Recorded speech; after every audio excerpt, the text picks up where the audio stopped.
Welcome to my channel Deep Sleep Mission-DSM. As we begin, I would be delighted if you could share your location in the comments below. It's truly inspiring to witness how far this content travels and to connect with viewers from across the world. Ever find yourself unable to sleep at night, your mind wandering to that noise you can't quite identify? The sound that might be the house settling, or something else entirely? Have you ever felt that prickle on the back of your neck while walking alone, certain someone or something is watching you? Tonight's story explores what happens when 5 friends discover that sometimes the forest doesn't want you to leave. So dim your lights, get comfortable, and prepare yourself for tonight's tale. And if you enjoy getting deliciously scared before bedtime, make sure to like this video, subscribe to the channel, and share your own forest experiences in the comments below. Now, let's begin our journey into a group of friends vanished in the dark forest. The text message arrived on a Tuesday afternoon while I was sitting in my cubicle, drowning in spreadsheets. Camping trip this weekend, Millstone Forest, no excuses. Classic Amber, all caps, no room for debate. I smiled, despite myself. It had been nearly 6 months since our friend group had all been together. Amber, the eternal organizer. Jason, her boyfriend. Mike, my best friend since 2nd grade. Daniela, who'd moved from Arizona last year. And me, Ellie, the perpetually anxious one. So, Mike leaned against my cubicle wall later that day. You going this weekend? I don't know, I sighed. Millstone Forest is 3 hours away, and there's a storm system moving in. Mike rolled his eyes. There's always something with you, El. When's the last time you did something fun? I started to protest, but he was right. The most spontaneous thing I'd done recently was ordering Thai food instead of Chinese one Friday night. Fine, I conceded. But if I get eaten by a bear, I'm haunting you first. Mike grinned. Deal. I'll pick you up Friday at 3. Friday arrived with unsettling speed. I packed methodically, thermal sleeping bag, extra socks, power banks for my phone, and yes, the full-sized marshmallows Mike had insisted on. I'd been having the same dream all week, walking through dense woods, calling names that emerged as whispers. Searching for something or someone I couldn't identify, always waking with that peculiar sensation of being incomplete. Mike honked from the driveway. He'd borrowed his brother's SUV already loaded with coolers and tents. You look terrible, he announced as I climbed in. Thanks, you're looking positively radiant yourself, I retorted. Just work stuff and weird dreams. I leaned against the window, watching suburban landscapes give way to rural scenes. The drive stretched longer than promised. The GPS signal weakened, then disappeared entirely as we entered the densely forested state park area. Are you sure this is right? I squinted at the faded wooden sign marking the entrance to Millstone Forest Recreation Area. The sun hung low in the sky, casting long shadows. Amber said to go all the way to the end of this road, Mike responded. Supposedly, there's a camping area that hardly anyone uses because it's so far from the main entrance. The trees seem to press closer to the road, branches occasionally scraping against the roof of the SUV. Late afternoon light filtered through the canopy in dappled patterns. I found myself growing drowsy. We're here. Mike's voice startled me awake. We had arrived at a clearing ringed by towering pines. Amber's blue Subaru and Jason's black pickup were already parked near a stone fire pit. I could see 3 tents in various stages of assembly, and Daniela was arranging logs for a fire. Finally! Amber bounded over. We thought maybe you'd changed your mind. That's the whole point, Jason called from where he was hammering tent stakes. No rangers telling us to quiet down, no families with crying babies at the next campsite. Daniela approached, giving me a quick hug. The isolation is what makes it perfect. I found this spot on one of those hidden gem travel blogs. As we unloaded our gear, I found myself repeatedly glancing at the dense wall of trees surrounding our campsite. The forest seemed unusually quiet. No bird calls, no rustling underbrush, just the occasional whisper of wind through the pine needles. None of the others seemed to notice. Mike was already 2 beers in, regaling everyone with an exaggerated story. Jason tended the fire with practiced efficiency. Amber and Daniela were deep in conversation about some Netflix show. Earth to Ellie. Jason waved a marshmallow skewer in front of my face. You're a million miles away. What's up? Nothing, I said quickly. Just tired from the drive. Well, wake up, Amber grinned, pulling a bottle of whiskey from her bag. The night is young, and I brought Cards Against Humanity. The tension eased as we ate, drank, and played cards. Laughter echoed through the clearing as the fire cast dancing shadows across our faces. It was nearly midnight when Jason suggested we go for a walk. A walk? I looked at him incredulously. In the pitch-dark forest? Hard pass. Come on, he urged, brandishing his high-powered flashlight. The moon's almost full. There's a small lake about half a mile from here, according to the trail map. It'll be beautiful at night. I'm in, Mike declared. Daniela nodded her agreement, and Amber was already lacing up her hiking boots. Outvoted, I reluctantly pulled on my jacket. Fine, but if we get lost and die out there, I reserve the right to say I told you so from the afterlife. The forest at night was a different world entirely. Our flashlight beams carved tunnels through the darkness, illuminating ghostly tree trunks and occasional reflective eyes watching from the underbrush. Jason led the way, followed by Amber, then Daniela with Mike behind her.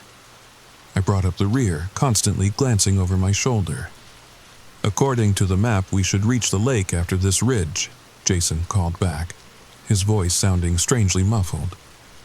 The path began to slope upward, becoming rockier and more difficult to navigate. Roots snaked across the ground like tripwires. Twice, I nearly fell, saved only by Mike's steadying hand. You okay back there? He asked after my second stumble. Yeah, I mumbled, though I wasn't. With every step deeper into the forest, my sense of wrongness intensified. The air felt too thick, too still. The normal night sounds were conspicuously absent. We crested the ridge, and there below us lay the lake, a perfect black mirror reflecting the star-strewn sky. In daylight, it would have been beautiful. In darkness, it looked bottomless, a void cut into the earth. Whoa, Amber breathed. That's incredible. Jason directed his flashlight toward a small wooden dock extending into the water. Let's go down. The descent was steeper than the climb, forcing us to half-slide down the leaf-covered slope. I'm going in, Mike announced, already toeing off his shoes. What? No. I grabbed his arm. It's got to be freezing, and we don't know how deep it is. Live a little, Ellie. He laughed, shaking free of my grip. Jason, you coming? Before I could protest further, both men had stripped down to their boxers and were racing toward the dock. Amber whooped encouragement as they leapt together, breaking the perfect mirror of the lake with twin splashes. Only Daniela remained with me on the shore, hugging herself against the night chill. Aren't you going in? I asked her. She shook her head. I'm not a strong swimmer. Plus, something feels off about this place. My attention snapped fully to her. You feel it too? She nodded slowly, eyes on our friends splashing in the darkness. Since we first arrived at the campsite, like we're being observed, but not by anything human. A shiver ran through me that had nothing to do with the cool night air. I was about to respond when Mike called from the water. Ellie, Daniela, stop being boring and get in here. From the middle of the lake, The forest that encircled us looked like a solid wall of darkness, impenetrable and ancient. The longer I stared, the more certain I became that something stared back. Not with malice, exactly, but with a patient, hungry attention that made my skin crawl.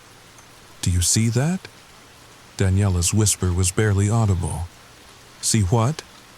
I followed her gaze to the far shore. I thought I saw lights, like eyes reflecting our flashlights, but they were too high up to be deer. Before I could respond, Mike surfaced directly in front of us with a shout, grabbing for our ankles. I screamed, jerking backward, while Daniela kicked water into his face. As if summoned by our reaction, a gust of wind swept across the lake. The temperature seemed to drop several degrees in an instant. Above us, clouds moved to obscure the moon, plunging the forest into deeper darkness. "Weather's changing," Jason observed, wading to shore. Probably a good call to head back. Within minutes, everyone was dressed again, though the swimmers shivered in their damp clothes. We started back the way we had come, but almost immediately Jason stopped. "Wait," he frowned, directing his flashlight at the ground. "This doesn't look right." "What do you mean?" Amber moved beside him. "The path. It's wider than before. And I don't remember these rock formations." I felt a knot form in my stomach. "Are you saying we're on the wrong trail?" "No, this has to be it," Mike insisted. "There was only one path leading down to the lake. Maybe it just looks different in the dark," Daniela suggested, but her voice betrayed her uncertainty. After 20 minutes of walking, Jason stopped again. "We should have reached the ridge by now." "I think we're going in circles," Daniela said quietly. "Look." She pointed to a distinctive fallen log beside the path. A massive trunk split down the middle, creating a natural arch. I felt my blood run cold as recognition dawned. We had passed that same formation at least 10 minutes ago. "This doesn't make sense," Mike said, voice tight with the first traces of fear. "The lake is right behind us. We've been walking away from it the whole time." Jason turned, shining his flashlight back the way we had come. The beam penetrated only a few dozen yards before darkness swallowed it completely. There was no sign of the lake, though we couldn't have walked more than half a mile. "Okay, let's think logically," Amber said. "We need to find higher ground. If we can get above the tree line, we might be able to spot our campfire." It was a sensible suggestion, but something told me it wouldn't be that simple. Nothing about this forest was behaving normally. We chose a direction and stuck to it, moving steadily uphill whenever possible. The forest grew denser the further we went, forcing us to push through underbrush and squeeze between close-growing trunks. Time became impossible to track. My watch, which had worked perfectly at the campsite, now displayed impossible configurations, the hands spinning randomly before stopping altogether. Our phone screens showed similar confusion. Some powered off despite full batteries, others displaying the wrong time or date. "I don't understand," Amber's voice cracked slightly. "We've been going uphill for ages. We should have reached some kind of viewpoint by now." "Maybe we're not actually going uphill," Daniela suggested. "Maybe it just feels that way." The thought was so disturbing I almost laughed. But she had a point. Nothing in this forest seemed trustworthy anymore. "Guys," Mike said suddenly, pointing his flashlight. "Is that a structure?" Through the trees stood what appeared to be a small cabin. Weathered gray wood. A sagging porch, windows like black eyes staring out at the forest. "Thank God," Jason breathed. "Maybe there's a map inside. Or at least we can get out of the cold for a bit." "I don't like this," I said immediately. "Where did it come from?" There weren't any buildings marked on the park map. "Who cares?" Mike was already moving toward it. "It's shelter. Maybe there's even a radio or something we can use." I'm with Ellie, Daniela said quietly. It feels wrong. Everything about this situation feels wrong, Amber countered. But we need to rest. Outvoted again, Daniela and I followed the others toward the cabin. The closer we got, the older it appeared, the roof partially collapsed on one side, boards missing from the walls. Yet the door stood perfectly intact, its dark wood unblemished by time or weather. Jason reached it first, testing the handle. It's unlocked. The door swung open with unexpected ease. Our flashlight beam swept across the interior. A single room with a stone fireplace, a small table with 2 chairs, a narrow bed in the corner covered with a faded quilt. Everything layered in dust except, strangely, the floor, which showed recent footprints crossing from the door to the fireplace and back. Someone's been here, I whispered, pointing to the tracks. Probably hikers seeking shelter just like us, Jason reasoned, but he didn't sound convinced. Mike managed to get a small fire started using kindling stacked neatly beside the fireplace. The flames cast dancing shadows across the cabin walls, giving momentary life to the dust and cobwebs. We should try to get some sleep, Jason finally said. Take turns keeping watch. I'll go first. Watch for what? Mike asked, but his attempt at lightness fell flat. Whatever made those footprints, Daniela murmured. We arranged ourselves on the hard wooden floor, none of us willing to touch the bed with its mysteriously unstained quilt. Exhaustion overcame fear, and one by one, everyone except Jason succumbed to uneasy sleep. I dreamed of walking through the forest again, calling names that emerged as whispers. But this time I wasn't alone. 4 shadows moved ahead of me, always just out of reach. I called to them, but my voice made no sound. The shadows elongated, stretched, became part of the darkness between the trees, and all around us, watching from the spaces between trunks, countless pairs of eyes, patient, hungry, waiting. I woke with a strangled gasp to find early morning light filtering through the cabin's dirty windows. Everyone else was already awake, gathered near the door, speaking in hushed tones. What's going on? I asked, sitting up stiffly. They turned to me with expressions that sent ice through my veins. Jason's gone, Amber said, her face pale. I woke up for my watch around 4 a.m., but he wasn't here. I figured maybe he stepped outside briefly, but... Her voice trailed off. His flashlight and backpack are still here, Mike added. Why would he leave without them? The door was locked from the inside when I woke up, Daniela said quietly. We had to unlock it to look outside. There are no other exits. The windows are all intact except that small one in the back, and it's too narrow for anyone to fit through. I struggled to process this information. That's impossible. He can't have just vanished. But even as I said it, I knew we had moved beyond the realm of the possible. We spent the morning searching the area around the cabin, calling Jason's name until our voices grew hoarse. The forest in daylight was no less disorienting. Trees that all looked identical in every direction. No distinctive landmarks, no sign of paths or trails. Most disturbing of all was the complete absence of wildlife. No birds, no squirrels, not even insects. The forest stood silent except for the sounds we made ourselves. This makes no sense, Amber repeated, her earlier composure cracking. People don't just disappear. What explanation makes sense here, Amber? Mike snapped, patience finally wearing thin. Stop it, I intervened.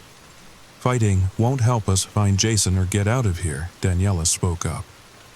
I think we need to accept that whatever is happening isn't normal. This forest, that cabin, none of it is behaving according to natural laws. If we're going to survive, we need to stop looking for logical explanations. Her words hung in the air, giving voice to the fear we'd all been avoiding.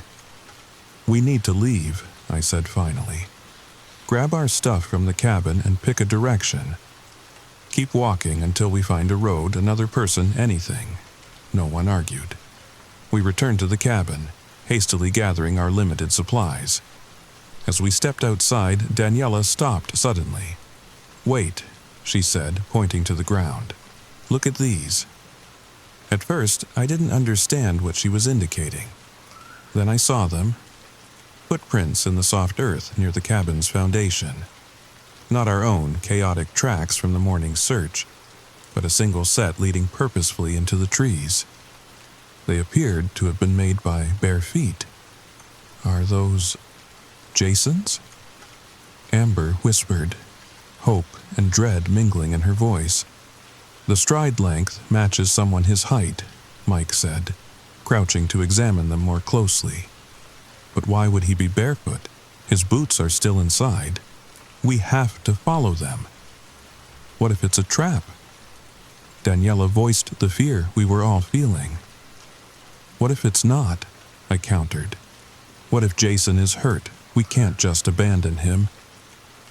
The footprints led us deeper into the forest, never faltering or hesitating, moving in an unnervingly straight line regardless of obstacles.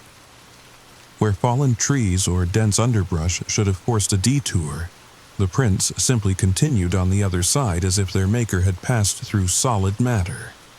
The answer came as we rounded a massive oak tree and found ourselves facing a clearing we hadn't seen before. In its center stood a perfect circle of stones, and in the middle of that circle, Jason's boots, placed neatly side by side as if waiting for their owner to step into them. "Jason?" Amber called, her voice cracking. No response came but the faint echo of her own voice. "I don't like this," Daniela whispered, backing away. "We should go. Now." Amber was already moving forward, stepping between the stones to reach the boots. These are definitely his. Why would he leave them here like this? The moment her fingers touched the leather, a change swept through the clearing. The air grew suddenly colder, heavy with moisture. The dim daylight dimmed further, as if something was absorbing it. And from the trees surrounding us came a soft sound. Not quite a whisper, not quite a sigh, but something in between. Amber froze. "Did you hear that?" Before any of us could respond, Mike grabbed his head with both hands, face contorted in pain. "Something's wrong. I can hear voices. Too many voices." He staggered, then dropped to his knees. Daniela rushed to him, but before she could reach his side, he looked up with an expression of pure terror. "They're inside my head," he gasped. "They want—" Then his face went slack, all emotion draining away. He stood with unnatural smoothness, like a puppet pulled by strings. When he spoke again, his voice had changed. Deeper, resonant, with an accent I couldn't place. "You shouldn't have come here," he said, though his lips barely moved. "This forest has been waiting for so long. Mike?" I took a step toward him, but Daniela held me back. "That's not Mike," she whispered. "Not anymore." Amber backed away from the stone circle, still clutching Jason's boots. "What's happening? Mike, snap out of it." He turned to her, movements jerky and wrong. "Mike is with Jason now. They're part of the forest, as you will be, as all visitors must be." His hand extended toward Amber, fingers splayed at impossible angles. The forest has been so hungry, so patient. What happened next occurred with terrifying speed. The ground beneath Amber's feet seemed to liquefy. She sank ankle-deep, then knee-deep in seconds, a scream tearing from her throat. The boots tumbled from her grasp as she clawed desperately at the earth, trying to pull herself free. "Help me!" she shrieked. "Something's pulling me down." Daniela and I lunged forward together, each grabbing one of Amber's arms. We pulled with all our strength, but it was like trying to free her from cement rapidly hardening around her legs. "Run," she gasped, looking at me and Daniela. "Get out of here. It's too late for me." Even as we struggled, the ground around our own feet began to soften, to pull downward. We were all being consumed, just at different rates. With a final surge of desperate strength, I released Amber and tackled Daniela, rolling us both away from the rapidly spreading area of liquefied earth. We tumbled to solid ground several yards away. When I found the courage to look back, Amber was chest deep, no longer struggling.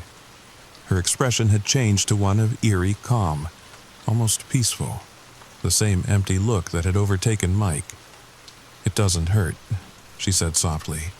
"The forest, it shows you things, beautiful things. Come join us, Ellie. Daniela, it's where we belong now." Behind her, Mike remained motionless, watching. And from the trees around the clearing, shadows began to detach themselves. Human-shaped, but wrong somehow, too tall, too fluid. They moved toward us with purpose. "We have to go," I whispered to Daniela, pulling her to her feet. "Now." She nodded, tears still streaming down her face. Without looking back, we ran. The forest seemed to fight us at every step.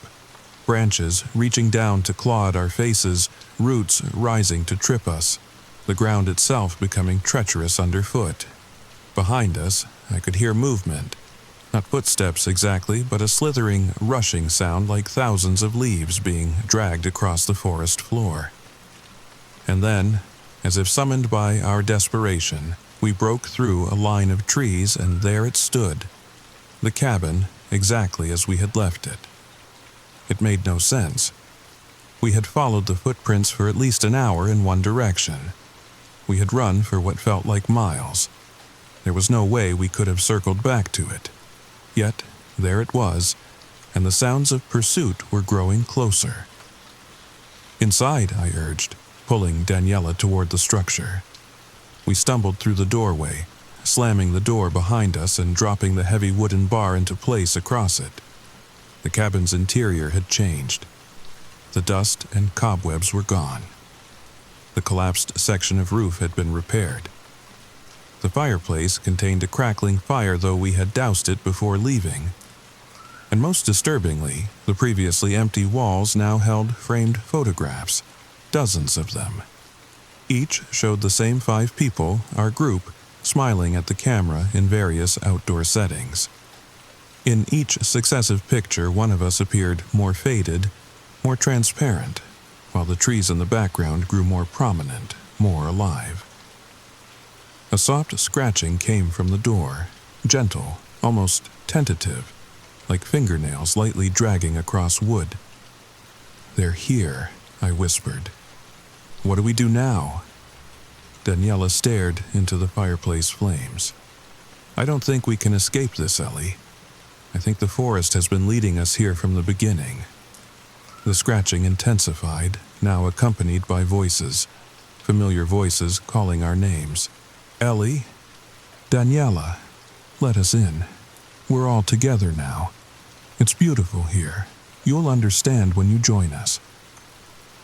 I moved toward the window, but stopped as I saw what waited outside. The forest had drawn closer to the cabin, trees that had been yards away now pressing against the walls. And among them stood figures, not quite human, not quite plant. I recognized Amber's blonde hair, now threaded with leaves. Jason's broad shoulders, twisted and elongated. Mike's distinctive profile, though his skin now had the texture of weathered bark. They surrounded the cabin completely, waiting. "There's no way out," Daniela said softly. "The forest doesn't want visitors. It wants new growth." The scratching at the door changed to gentle knocking. "Please let us in, Ellie. Daniela. It's so much better when you don't fight it." I turned back to Daniela, expecting to find the same fear I felt. Instead, her expression had softened. "What if they're telling the truth?" she asked quietly. "What if it is better?" "Daniela, no." I grabbed her shoulders. "That's not them talking. That's whatever took them." She met my eyes,